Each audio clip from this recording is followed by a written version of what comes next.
السلام عليكم.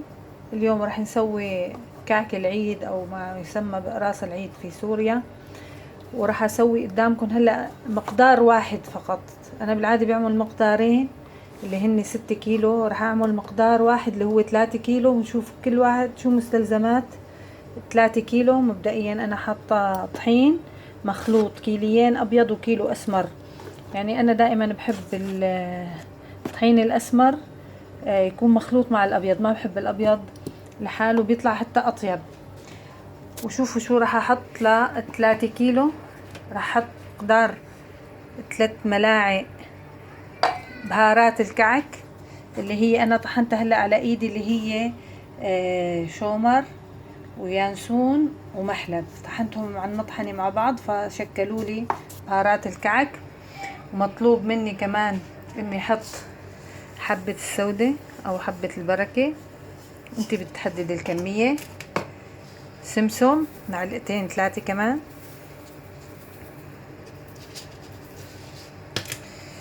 شوية يانسون حب،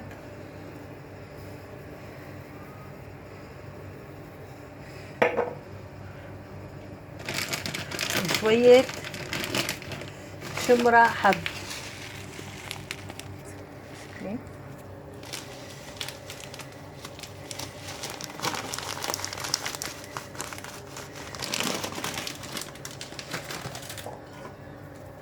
معلقتين خميرة فورية،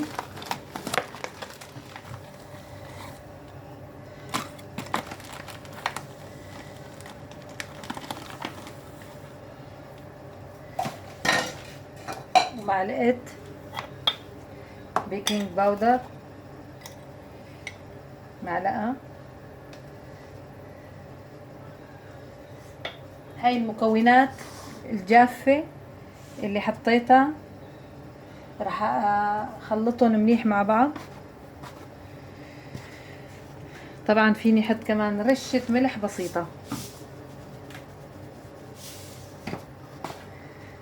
مو كتير، ما بكتر. راح اخلطهم مع بعض. 3 كيلو طحين مطلوب كيلو سكر ولتر حليب. راح احط الحليب فوق كيلو السكر ودوبهم منيح مع بعض قبل ما احطهم على الطحين.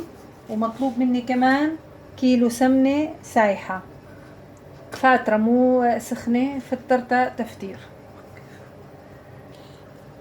هلا شوفوا دوبت السكر منيح بالحليب، حليب بارد عادي، لتر حليب وكيلو سكر حطيتهم. وراح احركهم منيح قبل ما اضيف السمنه مشان تصير تطلع العجينه سهله العجن.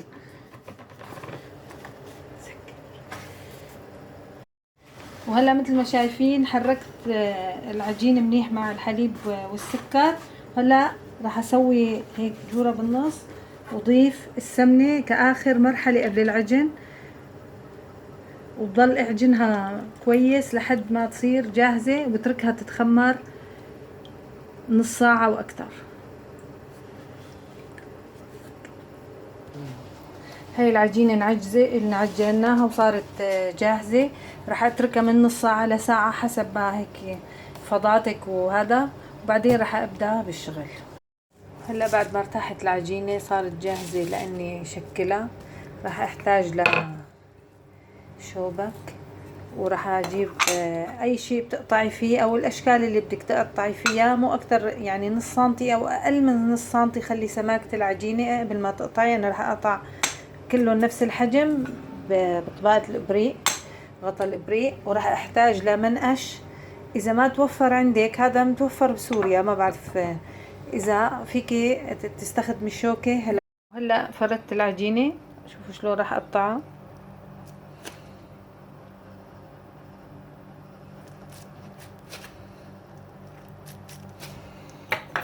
شايفين؟ وراح استخدم المنقش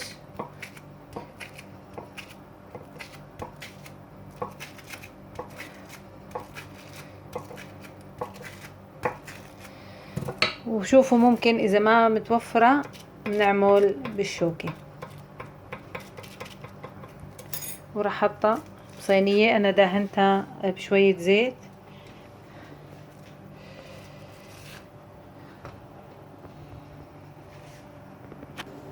هاي سويت اول صينية وراح ادخلها على فرن حامي مشغال من فوق ومن تحت لحد ما تستوي ويحمر وجهها.